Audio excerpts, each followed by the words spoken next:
Love situation at present ಅಲ್ಲಿ ಹೇಗಿದೆ ಅನ್ನೋದನ್ನ ನೋಡೋಣ. ಸರೆಂಡರ್ ಕಾರ್ಡ್ ಅನ್ನ ನಾನು ತಗೊಂಡಿದ್ದೀನಿ. ಸರೆಂಡರ್ ಟು ಪ್ರಯರ್ ಅಂತ ಕೊಡ್ತಾ ಇದ್ದಾರೆ. ನೀವು ಪ್ರಯರಿನ ಕಡೆಗೆ ಹೆಚ್ಚು ಗಮನವನ್ನ ಕೊಡಿ, ಸ್ವಲ್ಪ ದೇವರ ಕಡೆಗೂ ಹೆಚ್ಚು ಗಮನವನ್ನ ಕೊಡ್ಬೇಕಾಗತ್ತೆ. ಯಾವಾಗ ನೀವು ದೇವರನ್ನ ತುಂಬಾ ಹೃದಯದಿಂದ ಪ್ರಾರ್ಥನೆಯನ್ನ ಮಾಡಿ ನನಗೆ ಸಹಾಯವನ್ನ ಮಾಡು ಅಂತ ಕೇಳ್ತಿರೋ, ಆಗ ಅದೆಲ್ಲ ಸಮಸ್ಯೆಗಳಿಂದ ನೀವು ಆಚೆ ಬರ್ತೀರಾ. ಮಾಡೋದ್ರಿಂದ, ದೇವರನ್ನ ನೀವು ಧ್ಯಾನ ಮಾಡೋದ್ರಿಂದ ನಿಮ್ಗೆ ಏನ್ ಸಿಗುತ್ತೆ, ಯಾವುದೇ ರೀತಿಯ ಗೊಂದಲಗಳಿಗೆ ಅಥವಾ ಯಾವುದೇ ರೀತಿಯ ಸಮಸ್ಯೆಗಳು ನಿಮ್ಮಲ್ಲಿ ಇದ್ರೂ ನಿಮ್ಮ ಲವ್ ಲೈಫಿನ ವಿಚಾರವಾಗಿ ನಿಮ್ಗೆ ಆನ್ಸರ್ಗಳು ಸಿಗುತ್ತೆ, ಮತ್ತೆ ಸಪೋರ್ಟ್ ಕೂಡ ನಿಮ್ಗೆ ದೇವ್ರ ಕಡೆ ಸಿಗುತ್ತೆ ಅನ್ನುವಂತಹದ್ದು ನಿಮ್ಗೆ ಹೇಳ್ತಾ ಇದ್ದಾರೆ. ಅಟ್ ಪ್ರೆಸೆಂಟ್ ಅಲ್ಲಿ ಲವ್ ಸಿಚುಯೇಷನ್ ನಿಮ್ಗೆ ಬಾಟಮ್ ಆಫ್ ದ ಡಕ್ ಬಂದಿರುವಂತಹದ್ದು ರೆಫ್ಯೂಸಿಂಗ್ ಆಫರ್. ಯಾವುದೋ ಕೆಲವೊಂದು ನಿಮ್ಮ ಲವ್ ಲೈಫಿನ ವಿಚಾರವಾಗಿ ಆಫರ್ ಗಳನ್ನ ರೆಫ್ಯೂಸ್ ಮಾಡ್ತಾ ಇರುವಂತಹದ್ದು ಅಥವಾ ಮಿಸ್ಡ್ ಆಪರ್ಚುನಿಟಿ ಅನ್ನುವಂತಹದ್ದು ರೆಪ್ರೆಸೆಂಟ್ ಆಗ್ತಾ ಇದೆ. ಯಾಕೋ ನೀವು ಮಿಸ್ ಮಾಡ್ಕೋತಾ ಇದ್ದೀರಾ ಕೆಲವೊಂದು ಆಫರ್ಸ್ ಗಳನ್ನ ಅನ್ನುವಂಥದ್ದು ರೆಪ್ರೆಸೆಂಟ್ ಆಗ್ತಾ ಇದೆ.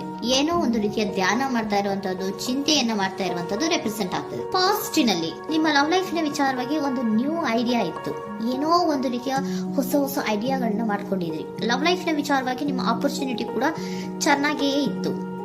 ಆದ್ರೆ ನಿಮ್ಮ ಲವ್ ಲೈಫಿನ ವಿಚಾರದಲ್ಲಿ ಕಿಂಗ್ ಆಫ್ ಸೋರ್ಟ್ಸ್, ನೀವೇನನ್ನ ನಿಮ್ಮ ಲವ್ ಲೈಫಿನ ವಿಚಾರವಾಗಿ ಏನನ್ನ ಎಕ್ಸ್ಪೆಕ್ಟ್ ಮಾಡಿದೀರಾ ಪಾಸ್ಟಿನಲ್ಲಿ ಅಂದ್ರೆ, ಲವ್ ಲೈಫಿನಲ್ಲಿ ಒಂದು ಕ್ಲಿಯರ್ ಇರಬೇಕು, ಕ್ಲಾರಿಟಿ ಇರಬೇಕು, ಮತ್ತೆ ಯಾವುದೇ ವಿಚಾರ ಕೂಡ ನಿಮ್ಮ ಲವ್ ಲೈಫಿನ ವಿಚಾರದಲ್ಲಿ ಮುಚ್ಚುಮರೆ ಅನ್ನೋದು ಇರಬಾರ್ದು.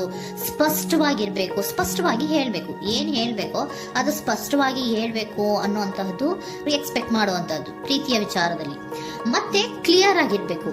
ಏನು ಅಂದ್ರೆ ನಿಮ್ಮ ಲವ್ ಲೈಫಿನಲ್ಲಿ ಒಂದು ಸ್ಟ್ರಾಂಗ್ ಆಗಿರ್ಬೇಕು, ಸ್ಟ್ರಾಂಗ್ ಬಾಂಡೇಜ್ ಇರಬೇಕು, ಮತ್ತೆ ಯಾವುದೇ ರೀತಿಯ ಚೈಲ್ಡಿಶ್ ಬಿಹೇವಿಯರ್ ಅನ್ನ ಮಾಡಬಾರ್ದು ಅನ್ನೋದು ಪಾಸ್ಟಿನಲ್ಲಿ ನೀವು ಎಕ್ಸ್ಪೆಕ್ಟ್ ಮಾಡಿರೋಂಥದ್ದು ರೆಪ್ರೆಸೆಂಟ್ ಆಗ್ತಾ ಇದೆ. ನೀವು ಅದೆಲ್ಲ ಎಕ್ಸ್ಪೆಕ್ಟ್ ಮಾಡಿದಾಗ ಯಾವಾಗ ನಿಮ್ಗೆ ಅದು ಸರಿ ಹೋಗಲ್ಲ ಅನಿಸ್ತೋ ಆಗ ನೀವು ಪ್ರೀತಿಯಿಂದ ಮುಂದೆ ಬಂದಿರುವಂತಹದ್ದು ಬಿಟ್ಟು ಮುಂದೆ ಬಂದಿರುವಂತಹದ್ದು ರೆಪ್ರೆಸೆಂಟ್ ಆಗ್ತದೆ.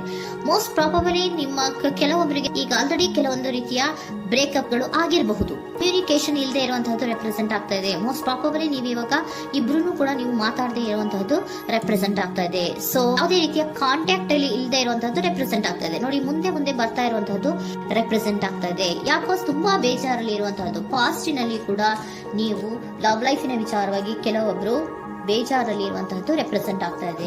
ಯಾಕೋ ಕ್ಲಾರಿಟಿ ಇಲ್ಲ, ಕ್ಲಿಯರ್ ಆಗಿರ್ಬೇಕು, ಸ್ಪಷ್ಟವಾಗಿರ್ಬೇಕು, ಏನ್ ಮಾತಾಡಿದ್ರು ಅದರಲ್ಲಿ ಯಾವುದೇ ರೀತಿಯ ಮುಚ್ಚುಮರೆ ಇರಬಾರ್ದು ಅನ್ನೋದು ನೀವು ಎಕ್ಸ್ಪೆಕ್ಟ್ ಮಾಡುವಂತಹದ್ದು.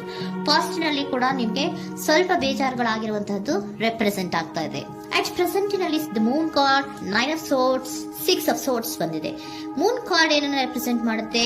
ಇಲ್ಯೂಷನ್ ಅನ್ನ ರೆಪ್ರೆಸೆಂಟ್ ಮಾಡುತ್ತೆ, ಕೆಲವೊಂದು ರೀತಿಯ ಭ್ರಮೆಗಳನ್ನ ರೆಪ್ರೆಸೆಂಟ್ ಮಾಡುತ್ತೆ, ಆತಂಕಗಳನ್ನ ರೆಪ್ರೆಸೆಂಟ್ ಮಾಡುತ್ತೆ.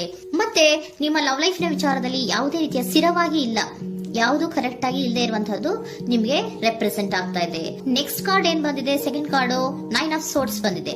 ಇದರಲ್ಲೂ ಕೂಡ ನಿಮ್ಗೆ ಆತಂಕ ಇತ್ತು, ಇದರಲ್ಲೂ ಕೂಡ ಆತಂಕ ಇದೆ, ಭಯ ಇದೆ, ಕರೆಕ್ಟ್ ಆಗಿ ನೀವು ನಿದ್ರೆ ಮಾಡ್ತಾ ಇಲ್ಲ, ಯೋಚನೆ ಮಾಡ್ತಾ ಇರುವಂತಹದ್ದು ಈ ಎರಡೂ ಕಾರ್ಡ್ಗಳಲ್ಲೂ ರೆಪ್ರೆಸೆಂಟ್ ಆಗ್ತದೆ. ಇದರಲ್ಲೂ ಆತಂಕಗಳಿದೆ, ಇದರಲ್ಲೂ ಆತಂಕ. ಅಟ್ ಪ್ರೆಸೆಂಟಿನಲ್ಲಿ ಕೆಲವೊಂದು ರೀತಿಯ ವಿಚಾರಗಳಲ್ಲಿ ಭಯವನ್ನ ಪಡ್ತಾ ಇರುವಂತಹದ್ದು ರೆಪ್ರೆಸೆಂಟ್ ಆಗ್ತಾ ಇದೆ. 6 ಆಫ್ ಸೋರ್ಟ್ಸ್ ಕೂಡ ಏನಾಗ್ತಾ ಇದೆ? ಮೂವಿಂಗ್ ಆನ್, ಮುಂದೆ ಹೋಗ್ತಾ ಇರುವಂತಹದ್ದು, ಬೇಜಾರಿಂದ ನೀವು ಮುಂದೆ ಹೋಗ್ತಾ ಇರುವಂತಹದ್ದು ರೆಪ್ರೆಸೆಂಟ್ ಆಗ್ತದೆ. ಅಟ್ ಪ್ರೆಸೆಂಟಿನಲ್ಲಿ ಯಾವುದೇ ರೀತಿಯ ಸಮಾಧಾನದಿಂದ ಇದ್ದಿರುವಂತಹದ್ದು ಈ ರೀಡಿಂಗ್ ಗಳಲ್ಲಿ ಕಾಣಿಸ್ತಾ ಇಲ್ಲ. ಓಕೆನಾ? ಟೇಕ್ ಇಟ್ ರೆಸೋನೇಟ್, ನಿಮ್ಗೆ ರೆಸೋನೇಟ್ ಆದ್ರೆ ಮಾತ್ರ ತಗೊಳ್ಳಿ. ನೆಕ್ಸ್ಟ್ ಕಾರ್ಡ್ ಇಮಿಡಿಯೇಟ್ ಫ್ಯೂಚರ್ ನ ಬಗ್ಗೆ ನೋಡೋದಾದ್ರೆ ನೈಟ್ ಆಫ್ ಸೋರ್ಟ್ಸ್ ಬಂದಿದೆ. ಅಂದ್ರೆ ಈ ಕೆಲವು ಬೇಜಾರುಗಳಿಂದ ಏನ್ ಈ ಮೂವ್ ಆನ್ ಆಗ್ತಾ ಇದಿರಲ್ವಾ, ಕೆಲವೊಂದು ವಿಚಾರಗಳನ್ನ ಕ್ವಿಕ್ ಥಿಂಕಿಂಗ್ ಅನ್ನ ಮಾಡಿ ನೀವು ಮುಂದೆ ಬರುವಂತಹದ್ದು, ಕೆಲವೊಂದು ಆಕ್ಷನ್ಸ್ ಗಳನ್ನ ತಗೊಳ್ಳುವಂತಹದ್ದು ರೆಪ್ರೆಸೆಂಟ್ ಆಗ್ತಾ ಇದೆ. ನಿಮ್ಮ ಲವ್ ಲೈಫಿನ ವಿಚಾರವಾಗಿ ಕ್ವಿಕ್ ಥಿಂಕಿಂಗ್ ಅನ್ನ ಮಾಡಿ ಏನ್ ಮಾಡ್ಬೇಕು, ಹೇಗ್ ಮಾಡ್ಬೇಕು ಅಂತ ಕ್ವಿಕ್ ಥಿಂಕ್ ಅನ್ನ ಮಾಡಿ ನೀವು ಮುಂದೆ ಬರುವಂತಹದ್ದು, ಮತ್ತೆ ಕೆಲವೊಂದು ರೀತಿಯ ಆಕ್ಷನ್ ಗಳನ್ನ ತಗೋತಾ ಇರುವಂತಹದ್ದು ರೆಪ್ರೆಸೆಂಟ್ ಆಗ್ತಾ ಇದೆ. ಕ್ವೀನ್ ಆಫ್ ಕಪ್ ಏನನ್ನ ರೆಪ್ರೆಸೆಂಟ್ ಮಾಡುತ್ತೆ? ಬಹಳ ಕೇರಿಂಗ್ ಅನ್ನ ರೆಪ್ರೆಸೆಂಟ್ ಮಾಡುತ್ತೆ. ಏನಿರ್ಬೇಕು ಲವ್ ಲೈಫಿನ ವಿಚಾರದಲ್ಲಿ? ನೋಡಿ, ನೀವು ನೋಡ್ತಾ ಇರೋದು ಹೇಗ್ ನೋಡ್ತಾ ಇದ್ದೀರಾ? ನಿಮ್ಮ ಲವ್ ಲೈಫಿನ ವಿಚಾರದಲ್ಲಿ ಏನಿರ್ಬೇಕು ಅಂತ ಎಕ್ಸ್ಪೆಕ್ಟ್ ಮಾಡ್ತೀರಾ? ಸ್ವಲ್ಪ ಸ್ಟೇಬಲ್ ಆಗಿರ್ಬೇಕು, ಬಹಳ ಕೇರಿಂಗ್ ಇರ್ಬೇಕು, ಎಮೋಷನಲ್ ಇರ್ಬೇಕು ಅದರಲ್ಲಿ ಅನ್ನುವಂಥದ್ದು ನೀವು ಎಕ್ಸ್ಪೆಕ್ಟ್ ಮಾಡುವಂಥದ್ದು. ಈ ನಿಯರ್ ಫ್ಯೂಚರ್ ನಲ್ಲಿ ನೀವು ಆ ರೀತಿ ಎಕ್ಸ್ಪೆಕ್ಟ್ ಮಾಡುವಂತಹದ್ದು. ನೆಕ್ಸ್ಟ್ ಕಾರ್ಡ್ ಬಂದಿರುವಂತಹದ್ದು ಏರೋಫೆಂಟ್ ಕಾರ್ಡ್ ಬಂದಿದೆ. ಏರೋಫೆಂಟ್ ಕಾರ್ಡ್ ಏನನ್ನ ರೆಪ್ರೆಸೆಂಟ್ ಮಾಡುತ್ತೆ? ಕೆಲವೊಂದು ವಿಚಾರ ವಿಚಾರಗಳ ಬಗ್ಗೆ ತಿಳ್ಕೊತಾ ಇರುವಂತಹದ್ದು. ಏನೋ ಕೆಲವು ವಿಚಾರಗಳ ಬಗ್ಗೆ, ನಿಮ್ಮ ಲವ್ ಲೈಫಿನ ವಿಚಾರಗಳ ಬಗ್ಗೆ ತಿಳ್ಕೊತಾ ಇದ್ದೀರಾ. ಏನಾಗಿದೆ, ಹೇಗಾಗಿದೆ, ಸ್ವಲ್ಪ ಆಕ್ಷನ್ಸ್ ಅನ್ನ ತಗೋಬೇಕು ಅಂದ್ರೆ ನಾನು ಸ್ವಲ್ಪ ಕೇರ್ ಅನ್ನ ಮಾಡ್ಬೇಕು, ಸ್ಟೇಬಲ್ ಆಗಿರ್ಬೇಕು ಅಂದ್ರೆ ಸ್ವಲ್ಪ ನಾನು ಕೇರ್ ಅನ್ನ ಮಾಡ್ಬೇಕು, ಆಕ್ಷನ್ ಅನ್ನ ತಗೋಬೇಕು ಅನ್ನುವಂತಹ ನಿರ್ಧಾರಗಳನ್ನ ನೀವು ಮಾಡ್ತಾ ಇರುವಂತದ್ದು ರೆಪ್ರೆಸೆಂಟ್ ಆಗ್ತಾ ಇದೆ. ಹಾಗಿದ್ರೆ ಏಂಜಲ್ ಗೈಡೆನ್ಸ್ ಏನ್ ಕೊಡ್ತಾರೆ? Are you ready?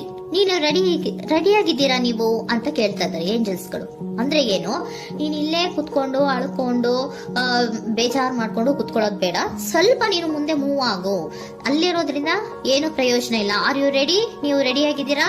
With in the next few weeks, ಕೆಲವೊಂದು ವೀಕ್ಗಳಲ್ಲಿ, ಕೆಲವೊಂದು ವಾರಗಳಲ್ಲಿ ನೀವು ಏನಾಗ್ತೀರಾ? ಅಬಂಡೆನ್ಸ್, ಸಾಮರಸ್ಯ ಅನ್ನೋದು ಇರುತ್ತೆ. ಇಂಪ್ರೂವಿಂಗ್ ಹೆಲ್ತ್ ಅಂದ್ರೆ ಏನು? ನೀವು ಯೋಚನೆ ಮಾಡಿ ಮಾಡಿ ಮಾಡಿ ಏನ್ ನೀವು ಈ ಆರೋಗ್ಯವನ್ನ ಹಾಳು ಮಾಡ್ಕೊಂತ ಇದ್ದೀರಾ. ಸೊ ಇಂಪ್ರೂವಿಂಗ್ ಹೆಲ್ತಿನ ಕಡೆಗೆ ಗಮನವನ್ನ ಕೊಡಿ. ಆತಂಕವನ್ನ ಮಾಡ್ಕೊಂಡು ಭಯವನ್ನ ಪಡ್ಕೊಂಡು ಮುಂದೆ ಹೋಗ್ಬೇಕಲ್ಲ ಅಂತ ನೀವು ದಿನ ದಿನ ಹೆಂಗೆ ಕಾಲವನ್ನ ಮುಂದೆ ಹಾಕ್ತಾ ಇದ್ರೋ ಅದಕ್ಕೆ ಏನ್ ಹೇಳ್ತಾ ಇದ್ದಾರೆ? Are you ready? ಮುಂದೆ ಬರೋದಕ್ಕೆ ನೀನ್ ರೆಡಿ ಆಗು. ನೀವ್ ಅಲ್ಲೇ ಕೂತಿರೋದ್ರಿಂದ ಯಾವುದೇ ರೀತಿಯ ಪ್ರಯೋಜನ ಇಲ್ಲ. ಸ್ವಲ್ಪ ನಿಮ್ಮ ಹೆಲ್ತಿನ ಕಡೆಗೆ ಗಮನವನ್ನ ಕೊಡಿ. ಸಮೃದ್ಧಿ ಅನ್ನೋದು ಬಂದೇ ಬರುತ್ತೆ, ಸಾಮರಸ್ಯ ಅನ್ನೋದು ಇದ್ದೇ ಇರುತ್ತೆ ಅನ್ನೋದು ಹೇಳ್ತಾ ಇದ್ದಾರೆ.